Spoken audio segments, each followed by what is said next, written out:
Até que fim o presidente Rodolfo Landim tomou uma atitude e foi no Ninho do Urubu tratar com os jogadores sobre as confusões que tem acontecido no elenco. Foi ter ali uma reunião de portas fechadas e todo mundo colocar a roupa suja na mesa e conversar sobre o que está acontecendo, sobre as rixas, porque isso tudo que está acontecendo não faz nada bem para o Flamengo, justamente numa semana onde vai ter um jogo muito importante de oitavas de final da Copa do Brasil. Então o Rodolfo Landim foi lá. Isso aqui eu cobrei ontem aqui no canal, outras pessoas que cobrem o Flamengo também cobraram, porque o Rodolfo Landim dificilmente ele aparece, dificilmente ele dá as caras, dificilmente ele é um presidente que fala bastante, como a Leila Pereira é no Palmeiras. Então isso a gente sente, a falta de um presidente com voz ativa no clube.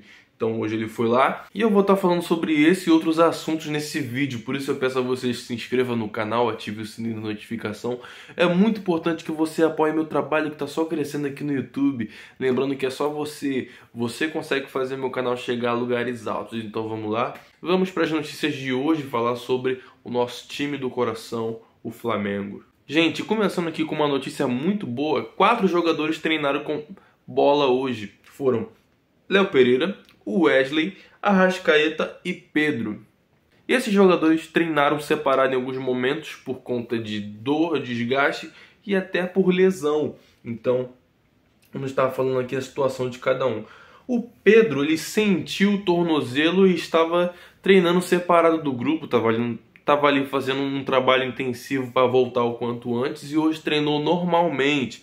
Isso é normal, o jogador sente, ainda mais quando o jogador toma uma pancada no jogo ou sente o treinamento por estar muito intenso. Já o Léo Pereira e o Wesley treinaram também normalmente hoje com bola, eles que tomaram pancadas no jogo contra o Cruzeiro. O Wesley ali no finalzinho do jogo sentiu bastante, ficou chorando de dor, mas não podia ser substituído. Então ele continuou em campo e a gente pensou, caraca, o cara tá lesionado e agora ele tá sendo importante, por mais que ele não esteja fazendo ali jogos muito sólidos, ele tá sendo importante pro Flamengo. Mas que bom que ele não se lesionou, ele só sentiu dores ali por conta da pancada na hora. Gente, eu não jogo bola, mas teve uma vez que eu tomei uma pancada. Eu fui travar o jogador que estava passando para ele não ir em direção ao gol e o joelho dele pegou na minha panturrilha. Nisso, eu não tive mais força na panturrilha. Eu lesionei minha panturrilha? Não, mas eu não tive mais forças para continuar em campo. Então essas pancadas que os jogadores tomam ali no jogo também fazem isso com os jogadores, eles não conseguem ali continuar, mas o Wesley infelizmente ele teve que continuar em campo depois dessa pancada que ele tomou. E o Léo Pereira também treinou normalmente hoje. Léo Pereira que tem se destacado, tem sido um dos melhores zagueiros do Flamengo na atualidade. Chegou, foi muito criticado, mas hoje em dia quando sai faz falta, porque o Davi Luiz não está vivendo uma boa fase. Davi Luiz que teve o seu contrato renovado, aquela coisa de sempre envolvendo a cláusula que algum irresponsável colocou, sendo que o Davi Luiz é um jogador caro, então eu não renovaria com ele, não colocaria essa cláusula. Então o Léo Pereira ele se firmou bastante no Flamengo e faz falta, faz muita falta quando não está ali na zaga. Ele, Fabrício Bruno, para mim é a zaga titular do Flamengo. E o Arrascaeta também treinou normalmente hoje. Já venho falando desde o começo dessa semana que o Arrascaeta ele está treinando normalmente com bola. Aparentemente ele tem ali condições de jogo. Vamos torcer para que nada de errado aconteça com o Arrascaeta, porque ele faz muita falta, gente. A realidade é essa. O Arrascaeta ele é o principal jogador do Flamengo. As pessoas falam, o Gabigol ele é camisa 10, o Gabigol ele é camisa 10. Não, gente, o Gabigol é camisa 10 só no número. Mas a função ali de 10, de meio atacante, do cara que cria jogadas, que deixa o jogador de frente pro gol é do Arrascaeta. Mas o Gabigol ele recua, ele faz algumas jogadas. Tudo bem, faz algumas jogadas. Já diz aí a frase, né?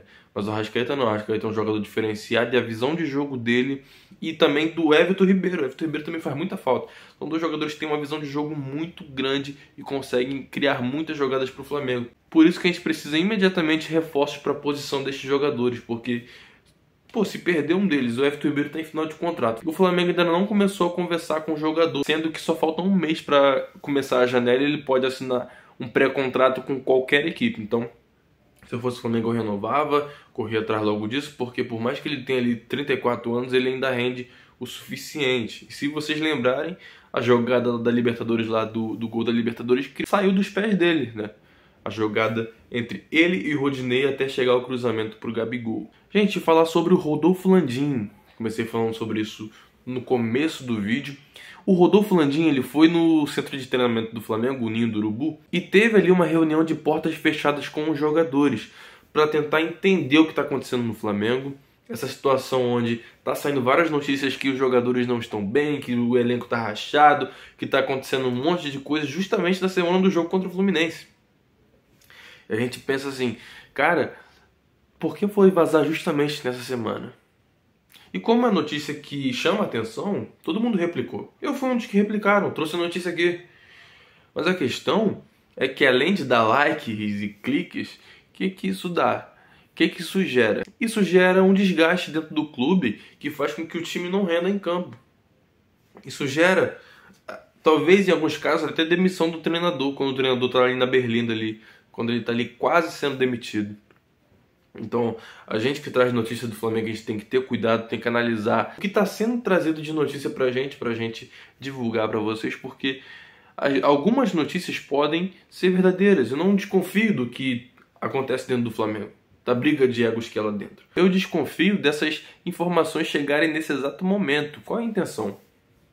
Então o Rodolfo Landim foi lá, conversou com os jogadores falaram o seu ponto de vista, teve jogadores que levantou a mão.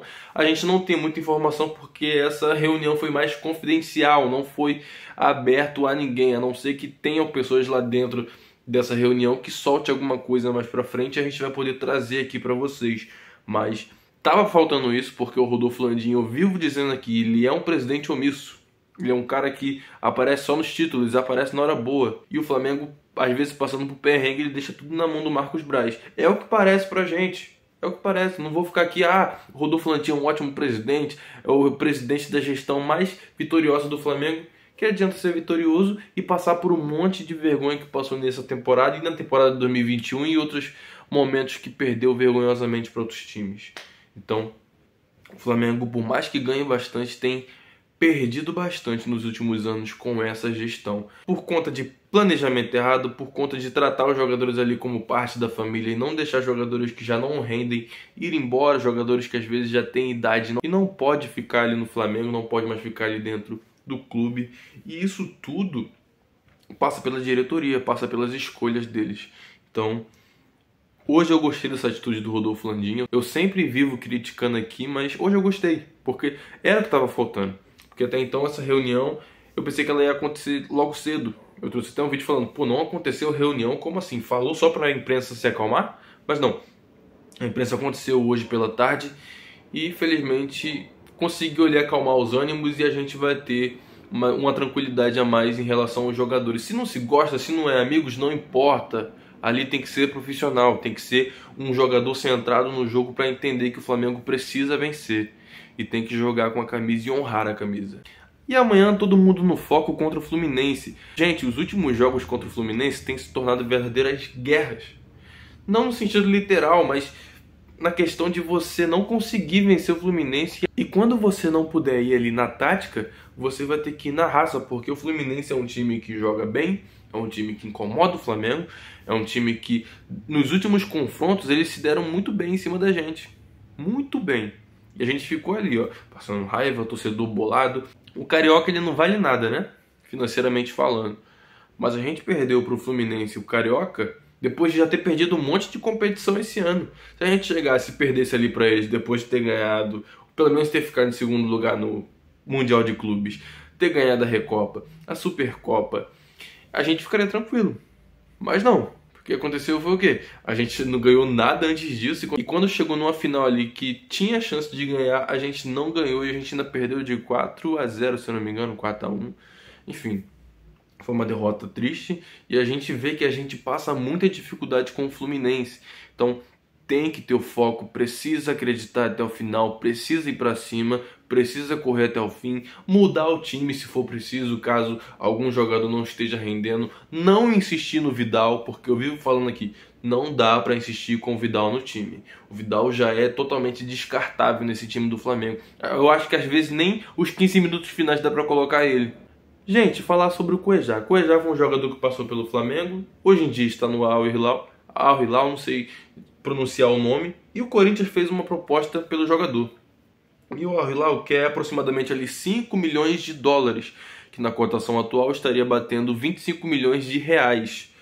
E o Corinthians ali chegou, fez uma proposta oficial e o Al Hilal pode sentar e conversar com eles. Já o Alan do Atlético Mineiro, o Galo tá pedindo ali 48 milhões de reais. E não tá querendo fazer jogo fácil pro Flamengo. Já o Al Hilal tem interesse em vender o Cuejá. Só que eu fico numa brisa, numa dúvida sobre qual eu aceitaria no meu time se eu fosse ele dirigente do Flamengo. Porque o Cuejá ele já passou aqui pelo Flamengo, a gente sabe como ele joga, ele é um jogador muito raçudo, por mais que a idade esteja chegando. E a gente sabe um pouco também ali do Alan, um jogador do Galo, que ele é muito talentoso, ele sabe jogar bastante, ele é tipo aquele volante talentoso, sabe? Que é quase um camisa 10. Ele é esse tipo de jogador. E eu fico pensando, pô, o Alan é mais novo, o Alan é mais caro, mas ele é mais novo, ele é mais talentoso. O Cuejá já passou, mas ele era mais raça e esse Flamengo precisa de raça. Então coloca aqui embaixo, quem você traria?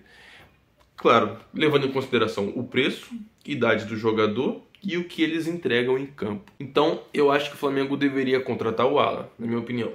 Porque o Cuejá já passou por aqui, saiu mal do clube e poderia ter ficado e poderia ter sido vitorioso com o Jorge Jesus. E falando sobre o Alan, o Flamengo teve uma proposta recusada pelo jogador. O Flamengo fez uma proposta de 7 milhões e meio pelo jogador e o Atlético Mineiro recusou, porque o Atlético Mineiro quer vender por 9 ou 10 milhões de euros. Ou seja, se for por 9 milhões de euros, o Galo quer grande parte à vista. Se for 10 milhões, é o que agrada a eles, que é o preço de mercado que eles querem pelo jogador. Então o Galo ele não tem feito jogo fácil para o Flamengo. O Flamengo tá ali, tá tentando. E nessa aparece o Cuejá. Então vale a pena o Flamengo pensar nisso tudo e observar bem o mercado desse mês de temporada. E o lateral esquerdo Enzo Dias, do River Plate, interessa ao Flamengo. Segundo a imprensa argentina, o Sampaoli ele gosta muito desse jogador. E o Flamengo ali, por ver que o Sampaoli gosta dele, o Sampaoli indicou, analisa a situação com bons olhos. É um lateral esquerdo para suprir ali a falta do Felipe Luiz que não vai renovar, por mais que ele queira ali continuar no Flamengo, ele queira lutar pela posição dele, ele não vai continuar, gente. Ele não tem mais condições, não tem mais idade. Então surge aí como possibilidade. E a multa dele é de 15 milhões de dólares. 15 milhões de dólares que daria hoje 75 milhões de reais. O Flamengo tem interesse nesse jogador, o Flamengo analisa a situação e pode estar vindo aí para reforçar a equipe do Mengão. Pessoal, se inscreva no canal, ative o sininho de notificação. É muito importante que você me apoie, porque eu tô só começando aqui no YouTube e é você que faz esse canal crescer, você que faz esse canal chegar em lugares altos e é você que me apoia bastante aqui. Tamo junto, valeu!